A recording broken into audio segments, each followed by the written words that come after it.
Hey, hey. Bon.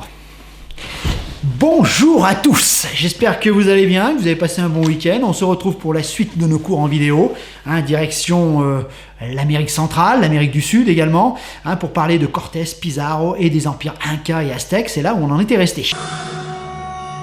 Nous sommes à l'apogée de l'Empire aztèque qui s'étend à présent sur quelques 200 000 km², du Pacifique à l'Atlantique et au sud jusqu'au Guatemala.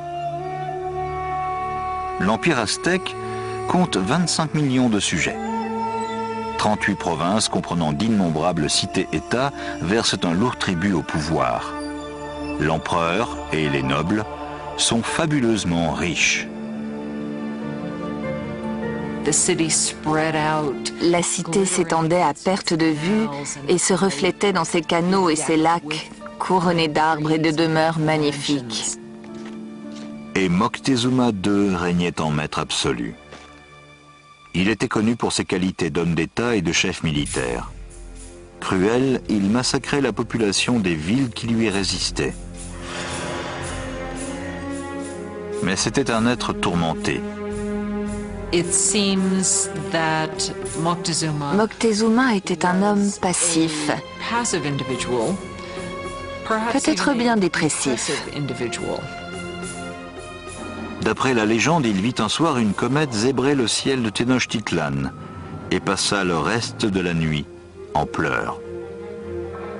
Au fil du temps, il devint de plus en plus paranoïaque. Mais au plus fort de son obsession pour le surnaturel, une autre menace, bien réelle celle-ci, approchait sur l'océan. Des vigies postées le long de la côte rapportèrent d'étranges témoignages, parlant de choses qu'elles étaient incapables de décrire. Les Indiens n'avaient jamais vu de bateau et n'avaient pas de mots pour les décrire. Alors ils parlent de montagnes qui se déplacent sur l'eau. En 1519, en provenance de Cuba, Hernán Cortés débarqua avec 11 de ses montagnes flottantes et 500 hommes dans le golfe du Mexique, à 320 km au sud-est de Tenochtitlan. Le réseau de messagers aztèques informait Moctezuma des mouvements des Espagnols. De toute évidence, il marchait sur sa ville. À l'été 1519, en route pour Tenochtitlan, Cortés leva une armée de milliers d'hommes. Celle de Moctezuma en comptait des centaines de milliers. Sur le champ de bataille, les Aztèques portaient des costumes d'animaux pour intimider l'adversaire. C'était en partie un spectacle, avec ces costumes incroyables revêtus par les combattants. Les guerriers de haut rang portaient des costumes de jaguar ou d'aigle.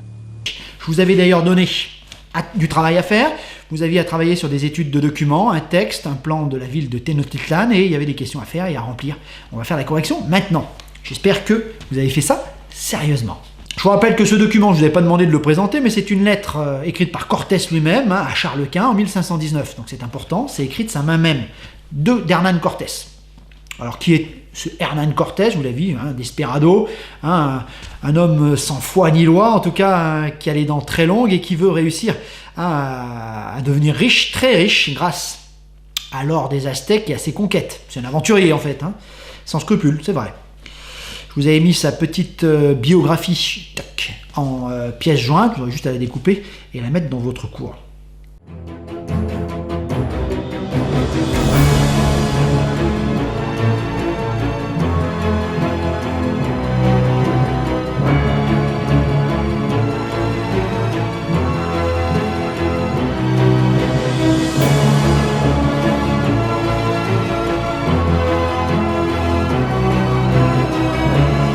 Alors, à quoi Cortés compare-t-il Tenochtitlan, la capitale des Aztèques? Vous avez vu, il la compare ni plus ni moins à l'une des plus belles villes d'Espagne, Grenade, d'accord, qui a été évidemment une ville d'abord arabe et qui deviendra ensuite chrétienne par la suite avec la Reconquista. Dans d'autres lettres que nous avons eues également, il la compare parfois à Séville, Cordoue. C'est vrai que l'Andalousie, c'est là qu'il y a les plus belles villes d'Europe. et d'Espagne également. Hein. Grenade, Cordoue, Séville, ce sont les grandes villes de cette époque, et quand il les compare à Tenochtitlan, hein, il dit, hein, la comparaison est assez négative pour ces villes, hein, puisque vous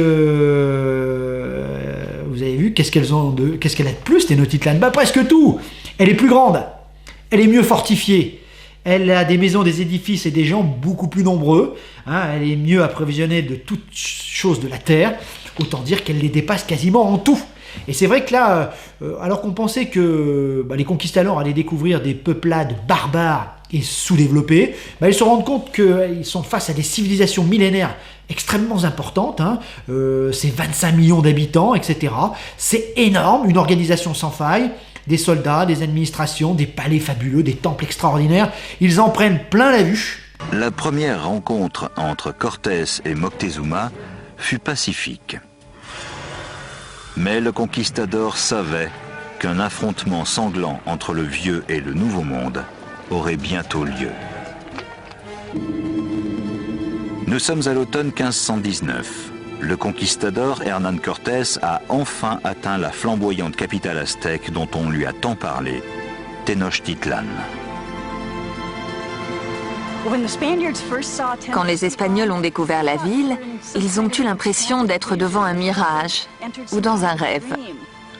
Une armée d'autochtones alliés contre les Aztèques l'accompagne sur la principale jetée menant à la ville.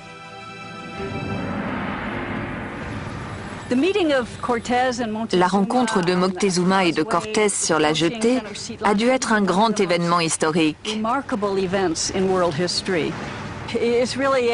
C'est le choc de deux mondes. Cortés lui a tendu la main, mais au moment où il allait toucher Moctezuma, les gardes de l'empereur l'ont arrêté. C'était le comble de l'outrage. Personne ne touche le grand seigneur de ces terres. La rencontre de ces deux mondes fut pacifique, mais lourde de tensions. À cette époque, Moctezuma était devenu impulsif et sujet à des crises d'hystérie.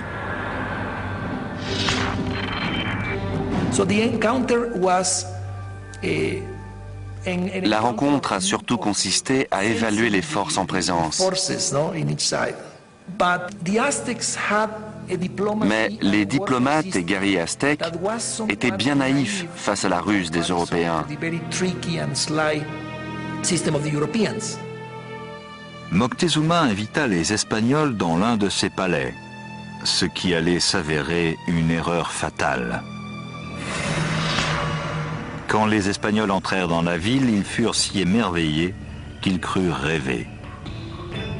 Au cœur de la cité se dressait le palais monumental de l'empereur. Le palais de Moctezuma II était un immense complexe qui s'étendait sur 2,5 hectares, près du Grand Temple. L'un des Espagnols a rapporté que tous les jours, 600 nobles se rassemblaient au palais de Moctezuma pour écouter l'empereur. D'accord, et ils se rendent compte également que ces empires sont très très riches, en or notamment. Et là vous doutez que ça aiguise leur appétit. Mais jamais une centaine d'hommes n'auraient pu faire tomber des empires de plus de 25 millions d'habitants sans certaines circonstances plutôt favorables et sans un peu des coups de génie et des coups de hasard. C'est ce qu'on va voir maintenant. Ou tout de suite, après. Bon, qu'est-ce qui impressionne Cortés? C'était la question suivante, la question 2. J'espère que vous l'avez mis. Hein. Les joyaux d'or, d'argent, de pierres précieuses, ça les intéresse.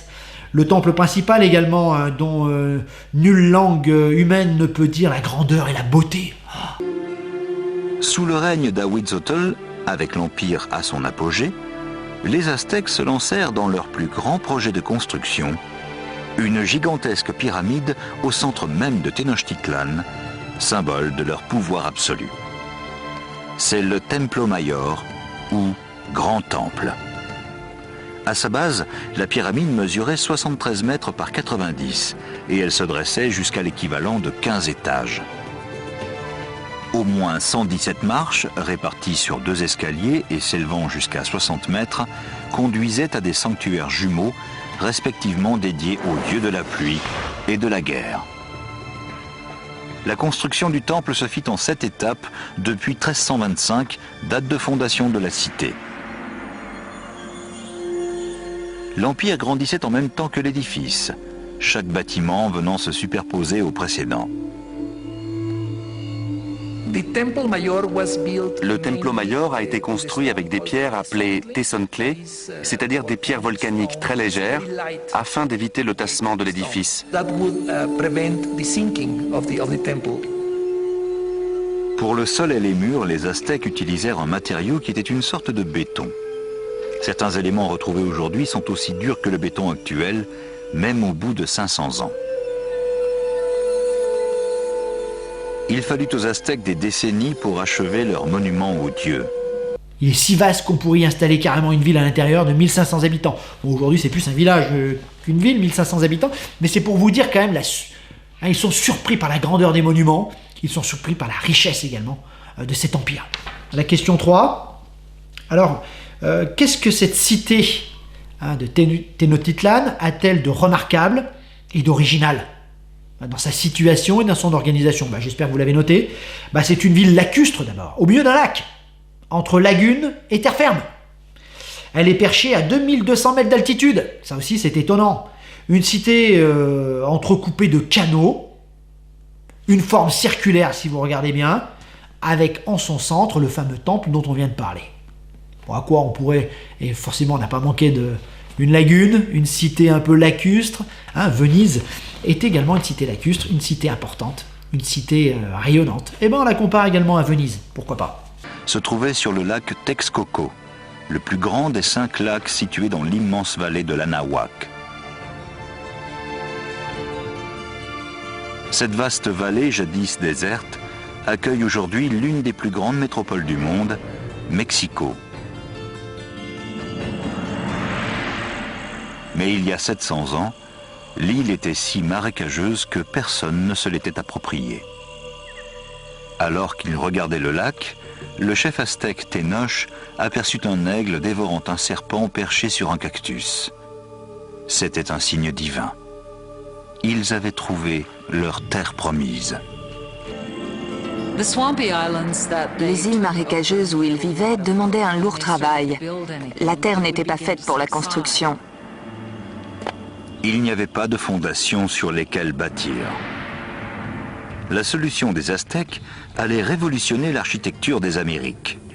Tout d'abord, ils ancrèrent leur construction dans le sol grâce à des pilotis. Ils taillèrent des pieux de 9 mètres de long sur 8 à 10 cm de diamètre qu'ils enfoncèrent dans le sol meuble pour tenir lieu de fondation. Les pilotis étaient souvent étayés de roches volcaniques pour plus de solidité. Les maçons purent alors construire leurs édifices sur cette base.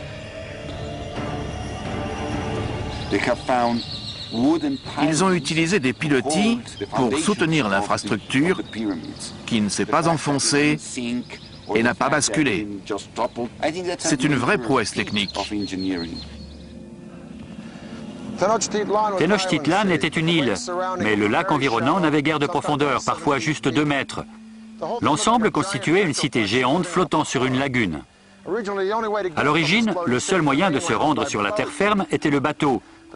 Mais les Aztèques finirent par construire une série de jetées parfois larges de 13 mètres, reliant leur ville lacustre aux provinces de la terre ferme.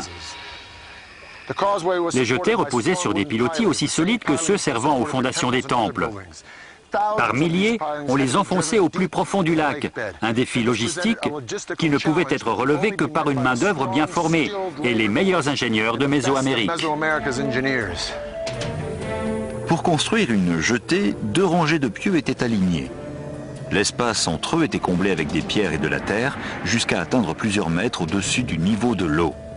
Cela permettait à la chaussée de supporter d'énormes charges.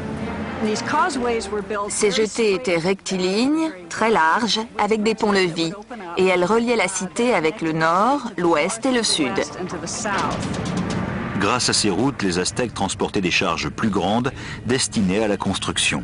Donc voilà, pour ce premier document. On a vu un peu à quoi ressemblait Tenochtitlan, et puis on voit un peu ce que Cortés en pensait, ce qui l'a étonné, qu'est-ce qui l'a fasciné dans cette ville.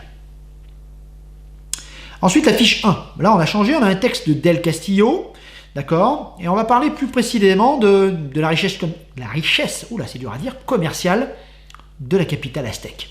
Alors, quelles marchandises peut-on y retrouver? J'espère que vous avez fait un petit tableau. Or, argent, pierres précieuses, on en a déjà parlé, mais également plumes, étoffes, broderies, esclaves, hommes comme femmes d'ailleurs, hein, étoffes de coton, cacao, ça aussi. Et on n'y pense pas assez au cacao, hein, puisque ça servait dans certaines civilisations, et notamment la civilisation aztèque, d'échange. Quand on a découvert le trésor aztèque, il y avait autant d'or que de cacao. Hein, c'est-à-dire qu'avec des fèves de cacao, on pouvait payer, acheter un lapin ou je ne sais quoi. Hein, c'était assez étonnant, le cacao. Bon, attention, c'est pas le cacao d'aujourd'hui. Hein. La boisson que utilisaient les Aztèques était une boisson à base de cacao, c'est vrai, mais également de piment, etc. Ça a un goût amer, et quand les Espagnols l'ont goûté, ils ont trouvé ça dégueulasse. Hein. C'est clair et net. Mon Dieu, c'est des moines finalement qui installés là-bas ont eu l'idée de génie d'y mettre du sucre pour adoucir un petit peu le truc, et faire la boisson chaude, le cacao, hein, extraordinaire, qui va faire grande fureur en Europe, au 16e, 17e et 18e siècle. Il faudra attendre d'ailleurs le 19e siècle pour qu'un mec ait l'idée de le mettre dans un moule, faire une pâte pour faire les tablettes. Mais là, on n'en est pas là. Le cacao, on n'y mange pas assez. Hein. Sachez que c'était une boisson très importante à cette époque, hein, le cacao.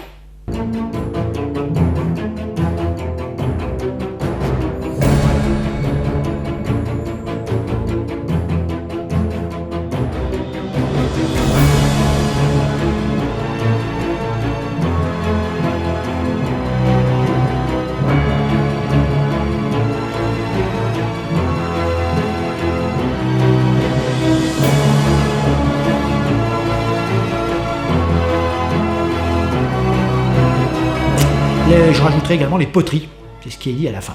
Et si on regarde la petite gravure, on pourrait rajouter d'autres marchandises.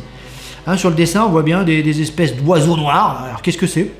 Peut-être. Il y a des dindes par terre, ça c'est sûr, hein, ou des canards, on ne sait pas trop, il y a de la viande. Dinde, ça vient de là-bas, canards, oiseaux noirs. Et on voit bien là-haut des immenses jarres remplis de maïs. Ça aussi, on aurait pu le mettre. Je vous rappelle que le maïs vient en effet d'Amérique du Sud. Alors la question 2. Qu'est-ce qu'on voit derrière lui? On voit bien des conquistadors armés jusqu'aux dents, et puis il y a également des Indiens. Bon, ce sont les Indiens qui se sont ralliés à Cortés, que je vous rappelle que l'Empire aztèque avait soumis un certain nombre de tribus, et que celles-ci s'étaient ralliées à Cortés pour essayer d'être libérées, essayer de faire tomber l'Empire aztèque. Derrière lui, justement, l'une représentante de ces tribus, Dona Marina, on en avait parlé la dernière fois, rappelez-vous, c'est sa femme, en tout cas l'amour qu'il a rencontré sur place. Hein, elle va lui servir sans doute de traducteur, hein, auprès, hein, du grand aztèque et de son peuple. 3. Bon, les particularités de la capitale aztèque, on l'a déjà dit, bon, c'est un peu des redites, je ne sais pas si vous l'avez dit, hein. Elle est ronde, c'est une cité lacustre, à 2200 mètres d'altitude, organisée à travers des canaux, etc., avec en son centre l'immense temple et sans doute le palais, hein, de l'empereur, Moctezuma. C'est l'empereur aztèque, qui finira tristement. Hein. Alors, pour qui, la fiche 2, pour qui sont pris les conquistadors au départ quand ils les voient? Un peu comme Christophe Colomb, hein, ils les prennent pour des dieux. Ils les prennent pour les descendants du dieu Quetzalcoatl, hein, le serpent à plumes.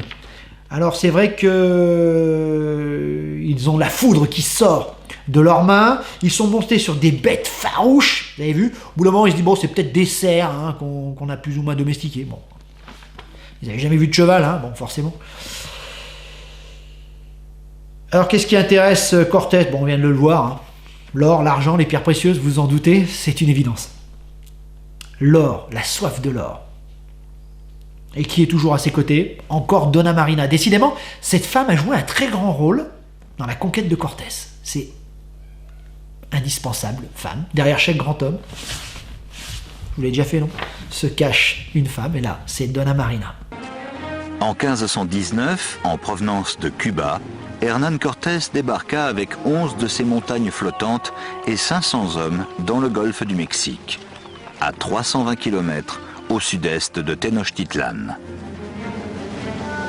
Les tribus furent stupéfaites par ces hommes dotés d'armures métalliques et d'animaux qu'elles ne connaissaient pas. Cortés pénétra dans les terres et massacra sauvagement les Indiens qui lui résistaient, mais de nombreuses tribus lui fournirent volontiers des vivres et des hommes. Un seigneur local chercha à gagner la faveur des Espagnols en donnant à Cortés et à ses hommes un groupe de femmes. Elles étaient destinées à faire office de servantes, mais aussi de courtisanes avec qui ils auraient un commerce sexuel.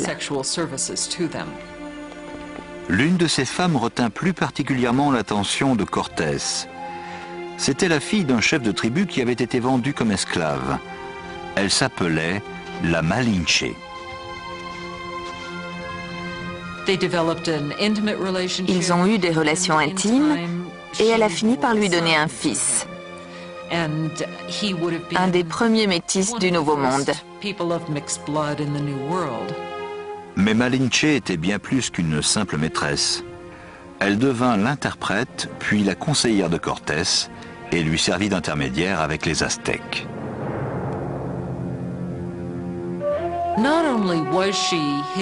Elle pouvait aussi lui rapporter des propos qu'il n'était pas censé entendre ou comprendre. Enfin, le dernier texte nous montre un petit peu l'envers du décor, et que certains comme Bartolomé de la Casa s'opposent un petit peu et font une critique de cette colonisation à marche forcée, avec des conséquences terribles. Alors, quelles sont ces conséquences terribles? Épuisement, mourir de faim, ils vont les faire épuiser, mourir de faim. Tués par du travail excessif. Il faut dire que c'était des travaux forcés qu'on leur donnait. Pourquoi est-il opposé à ça? Parce qu'il le dit, c'est un péché mortel, ce sont des hommes, ils ont une raison, ils ont une âme, c'est l'image de Dieu. Voilà ce qu'il fallait noter ou souligner dans ce texte. De las Casas le dit, ce sont des hommes comme nous. On n'a pas le droit de leur faire vivre des choses pareilles. Bon, il ne le dit pas dans son texte, parce que c'est peut-être pas encore apparu, mais c'est vrai que ce qui va les tuer encore plus que les travaux forcés, c'est les maladies. Les deux réunis, finalement, vont faire une véritable hécatombe.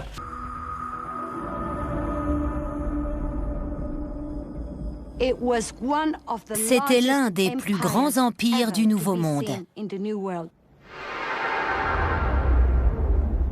En 1519, la ville de Tenochtitlan prospérait depuis près de 2 siècles. Mais sa fin était proche.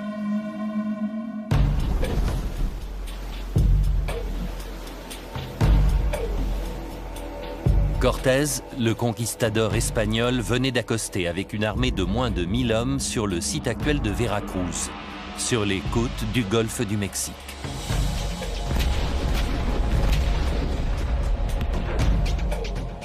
Rapidement, il a renversé l'empereur Montezuma en combinant la ruse politique, la force militaire et la chance.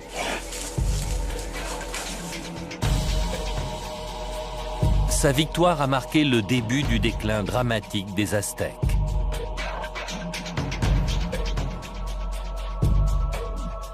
Quand les Espagnols ont débarqué sur le sol mexicain, les autochtones étaient au moins 15 millions. Et pourtant, un demi-siècle plus tard, 80% de la population avait été décimée.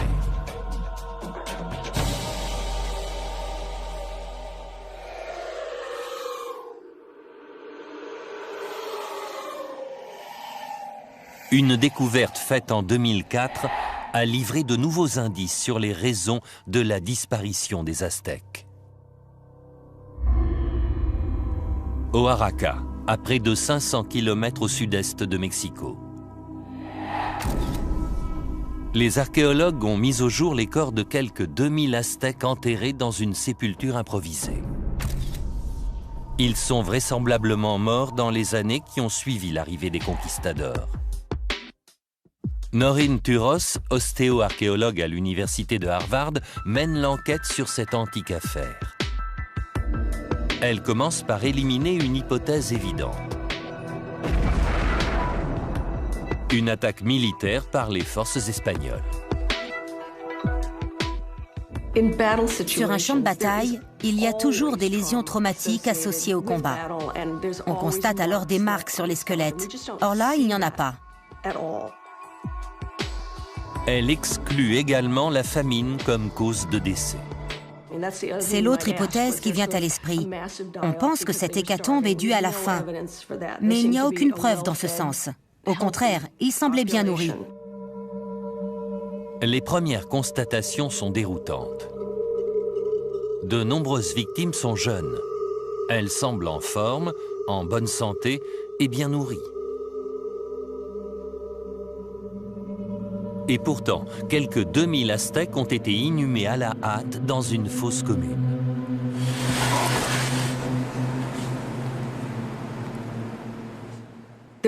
Visiblement, les gens pensaient qu'il était capital de les enterrer très rapidement.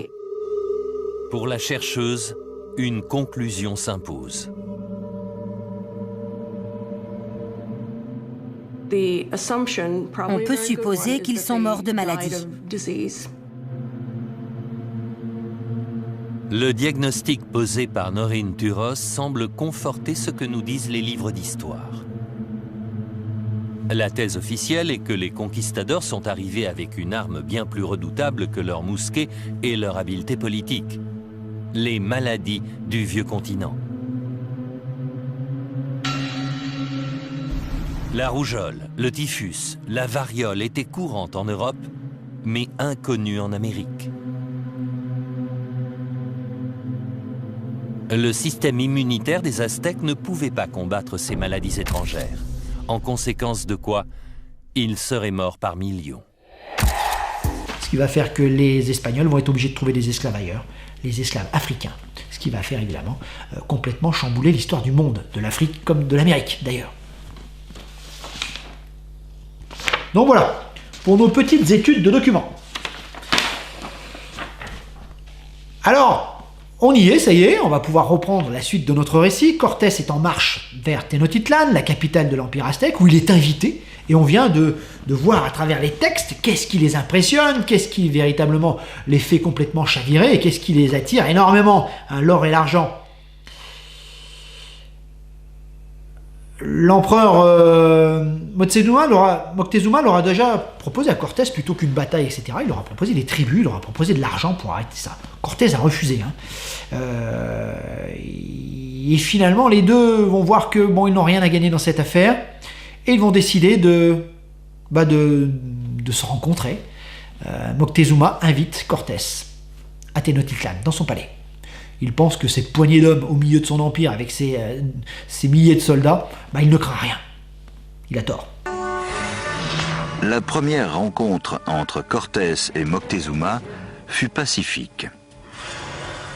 Mais le conquistador savait qu'un affrontement sanglant entre le vieux et le nouveau monde aurait bientôt lieu. Nous sommes à l'automne 1519. Le conquistador Hernán Cortés a enfin atteint la flamboyante capitale aztèque dont on lui a tant parlé, Tenochtitlan. Quand les Espagnols ont découvert la ville, ils ont eu l'impression d'être devant un mirage ou dans un rêve. Une armée d'autochtones alliés contre les Aztèques l'accompagne sur la principale jetée menant à la ville.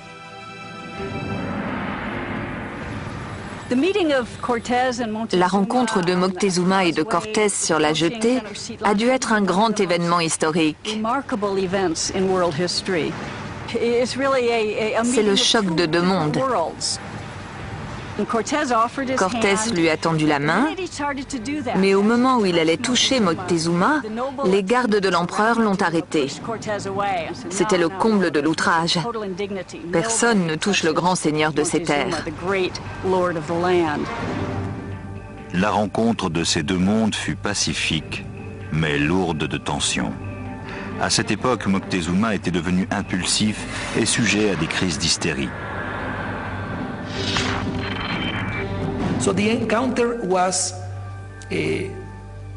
La rencontre a surtout consisté à évaluer les forces en présence. Mais les diplomates et guerriers aztèques étaient bien naïfs face à la ruse des Européens. Moctezuma invita les Espagnols dans l'un de ses palais, ce qui allait s'avérer une erreur fatale. Installé dans le palais, Cortés commence un coup de bluff extraordinaire. Il pense que si on coupe la tête du serpent, c'est tout l'empire qui s'écroule, et il n'a pas tort comme un château de cartes. Il va s'emparer de l'empereur Moctezuma. Hernán Cortés. Un homme sournois, séducteur et sans pitié. Il conduit un groupe de 500 aventuriers européens.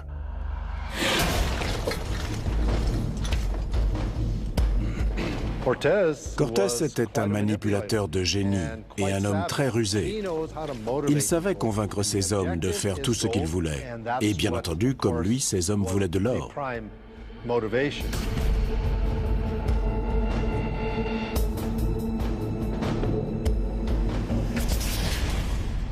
L'empereur aztèque Moctezuma. L'homme le plus riche et le plus puissant des Amériques. Il règne sur 25 millions de sujets. Il accueille Cortés et ses hommes dans son palais. Cette erreur va transformer à jamais un continent entier. Les troupes de Cortés n'étaient que quelques centaines. On imagine mal comment elles auraient pu représenter une menace face à une armée 1000 ou 10 000 fois supérieure en nombre.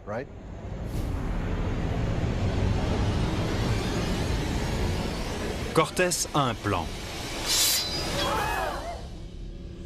Il fait prisonnier l'empereur.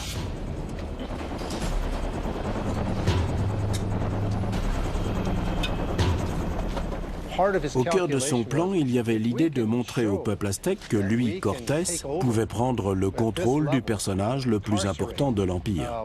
En capturant l'empereur, il se disait que tout l'Empire s'effondrerait comme un château de cartes et se soumettrait. Les coffres de l'empereur regorgent d'or. Les Aztèques, hébétés, regardent les conquistadors s'en emparer frénétiquement. L'un d'eux témoignera.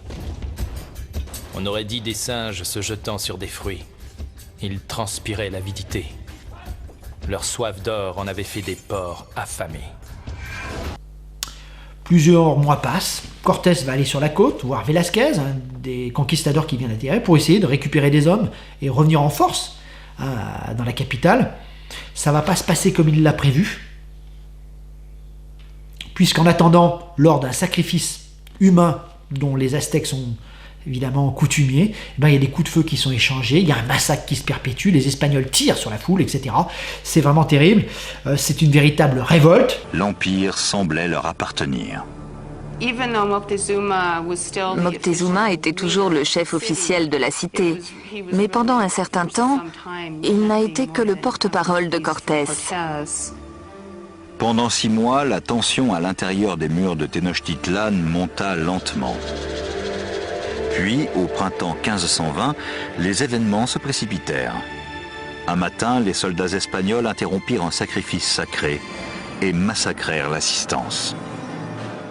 Leur intervention déclencha un soulèvement. Pour les Aztèques, les Espagnols avaient commis un sacrilège sans nom. La cité fut bientôt livrée au chaos et les Aztèques marchèrent sur le palais de Moctezuma. Le peuple accuse l'empereur d'être l'esclave de Cortés. Il se révolte.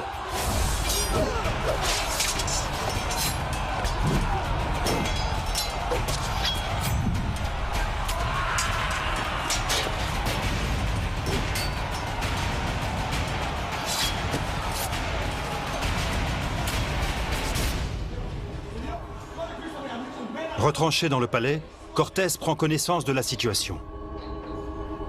Nous sommes en grand danger. Si Moctezuma n'appelle pas son peuple au calme, nous allons tous périr.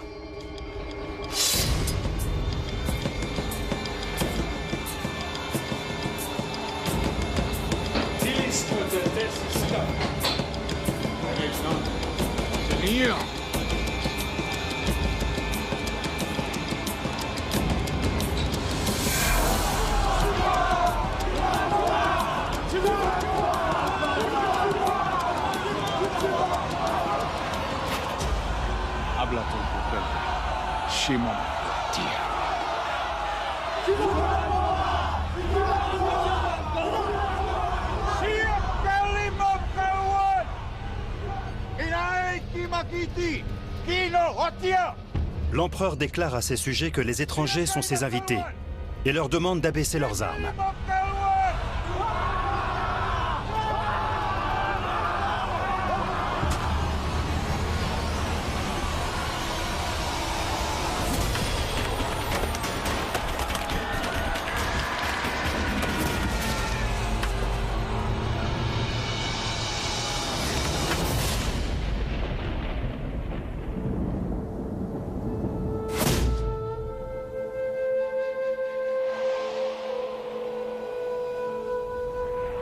le souverain le plus puissant des Amériques,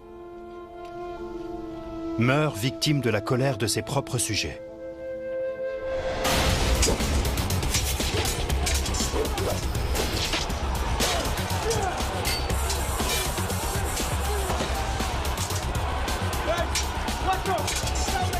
Cortés et ses hommes défendent chèrement leur vie et s'en sortent de justesse. Ils emportent avec eux une véritable fortune en or et en argent. Cortés n'a plus le choix, il doit fuir, il essaye d'embarquer le maximum d'or qu'il peut avec lui, etc. Les Aztèques sont malins, ils vont couper la plupart des ponts qui permettent à la ville d'être reliée au continent. Ils sont prisonniers comme des rats et ils vont construire un pont flottant pour essayer de s'en tirer. La plupart de ces soldats sont capturés par les Aztèques qui vont les sacrifier sur les pyramides du coin, etc. C'est un bain de sang innommable. Cette fuite a été baptisée Noche Triste, la triste nuit. Cortés et quelques autres parvinrent à se sauver. Cette fois, les Espagnols allaient s'employer à anéantir la rayonnante Tenochtitlan. Tout d'abord, Cortés coupa le cordon ombilical de la ville, l'aqueduc. Alors que des centaines de milliers de personnes étaient privées d'eau, il organisa un blocus autour de Tenochtitlan pour empêcher tout approvisionnement en vivres. Ce blocus avait pour but d'affamer la cité et de la forcer à se rendre. Mais les Aztèques avaient une énorme résistance et ne se laissaient pas vaincre facilement. Ils ont donc décidé de lancer une attaque à la fois sur terre et sur mer. Pendant des siècles, le lac avait protégé Tenochtitlan des invasions. Mais Cortés allait retourner la situation. Des milliers d'Indiens alliés transportèrent les bateaux espagnols en pièces détachées par monts et par veaux avant de les assembler et de les faire voguer sur le lac.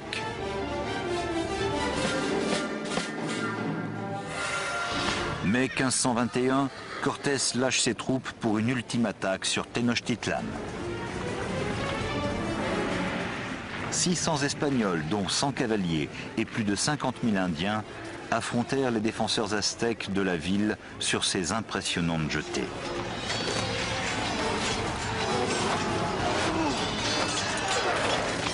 Les combats sanglants se poursuivirent plusieurs mois. Cortés rasa la ville, rue après rue. Aidé de ses alliés indiens, il organisa le massacre systématique de la population. Il y eut de violents affrontements, surtout dans l'enceinte de la ville. Les Aztèques livrèrent un dernier combat sur le grand temple de Tlatelolco. Les guerriers se postèrent sur les marches et lancèrent une pluie de flèches et de pierres sur leurs ennemis. En vain. Le 13 août, le dernier chef aztèque, Cuauhtémoc, fut capturé et livré à Cortés. Et ce n'était pas terminé. Les maladies apportées par les Espagnols allaient faire 20 millions de victimes.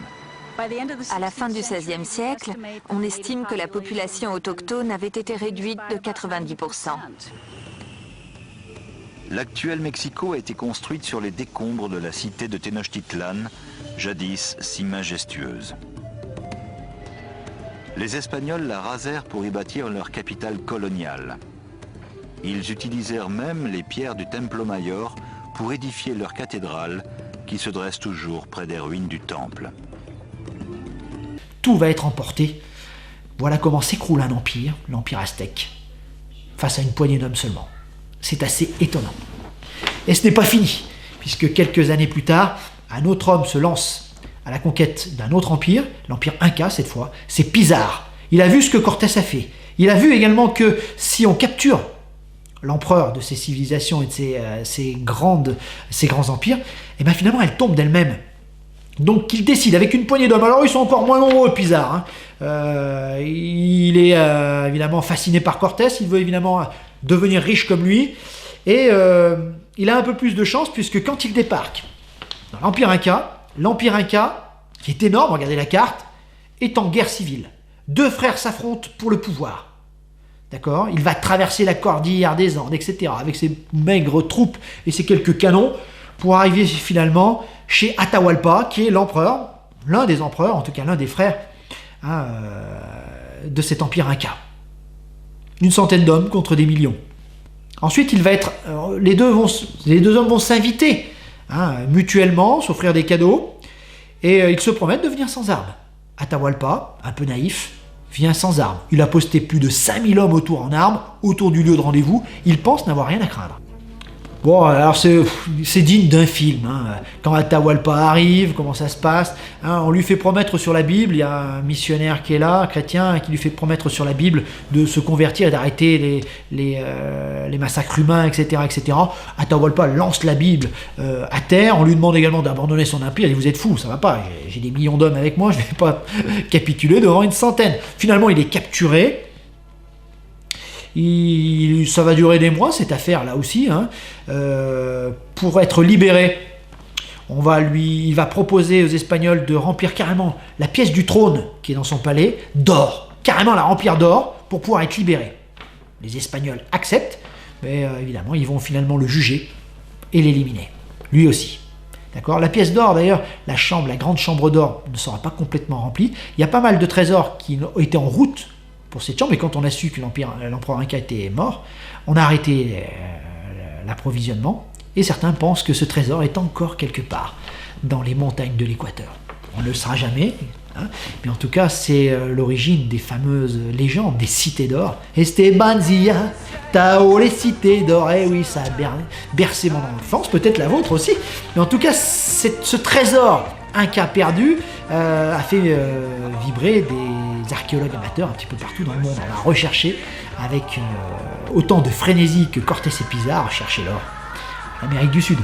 Bon bref, simplement pour vous dire, voilà comment deux brillantes civilisations disparaissent face à quelques centaines de conquistadors assoiffés d'or et de religion. C'est la fin de notre cours sur les grandes découvertes. Voilà, ce cours en vidéo s'achève, j'espère que ça vous a plu.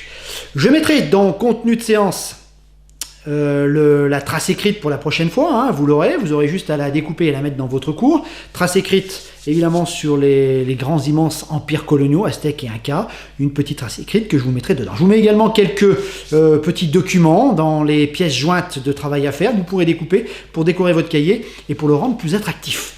Voilà, donc on a terminé cette deuxième partie de notre chapitre sur le monde au temps de Soliman et de Charles Quint. C'était le grand 2, les grandes découvertes, je vous le rappelle. On va passer maintenant à toute autre chose, d'accord ? C'est un grand 3, je vous le mets ici. Grand 3, humanisme, renaissance et réforme religieuse. On va parler évidemment de la renaissance des arts, Michel-Ange, etc. en Europe, et également de l'arrivée des protestants qui vont complètement chambouler l'équilibre religieux de l'Europe et entraîner des guerres de religion. Et oui, c'est une toute autre histoire, mais tout aussi intéressante, vous vous en doutez. Je vous mets également, pour lundi, j'espère que vous allez faire ça sérieusement, des petites études de documents que nous corrigerons ensemble lundi, études de documents sur le thème qu'on va aborder. Faites ça sérieusement, attention, je compte sur vous. Allez, je vous souhaite un bon week-end, d'accord ? Il y a bientôt un long week-end qui s'annonce, celui de l'Ascension, on en reparlera. Portez-vous bien, je vous mets à la fin de la vidéo un petit clin d'œil, comme d'habitude, de mes voyages. Et puis n'oubliez pas que vous pouvez également retrouver sur ma chaîne, le Club des Baroudeurs, des petits clins d'œil et des petites cartes postales voyages et histoire que j'envoie un petit peu partout dans le monde, des plus grands monuments, les plus beaux monuments. J'en suis à mon top 9, allez voir, c'est le Laos, et c'est assez remarquable. Mercredi prochain, nous irons en Égypte, mon pays préféré, pour visiter les plus grands temples du monde. Eh oui, allez, portez-vous bien, bon week-end à tous, bye bye.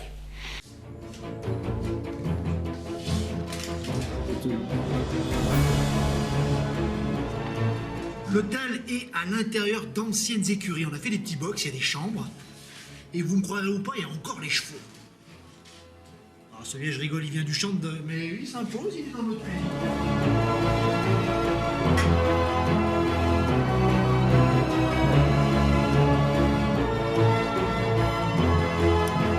Les sanitaires sont assez basiques.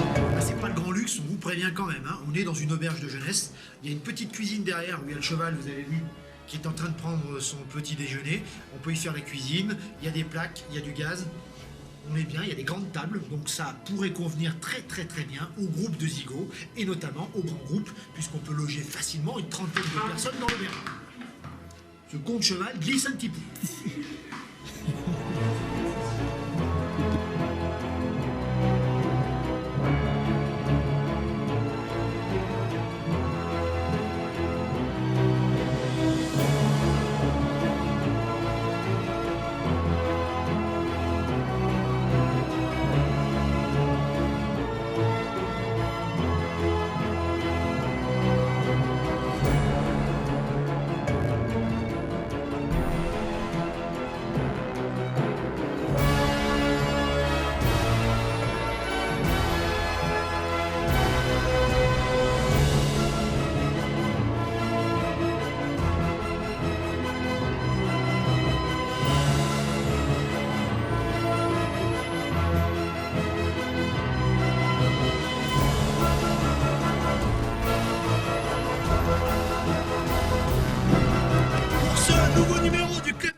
Sur un royaume tout à fait étonnant, le royaume au nom assez conte de fées. Bienvenue au Swaziland.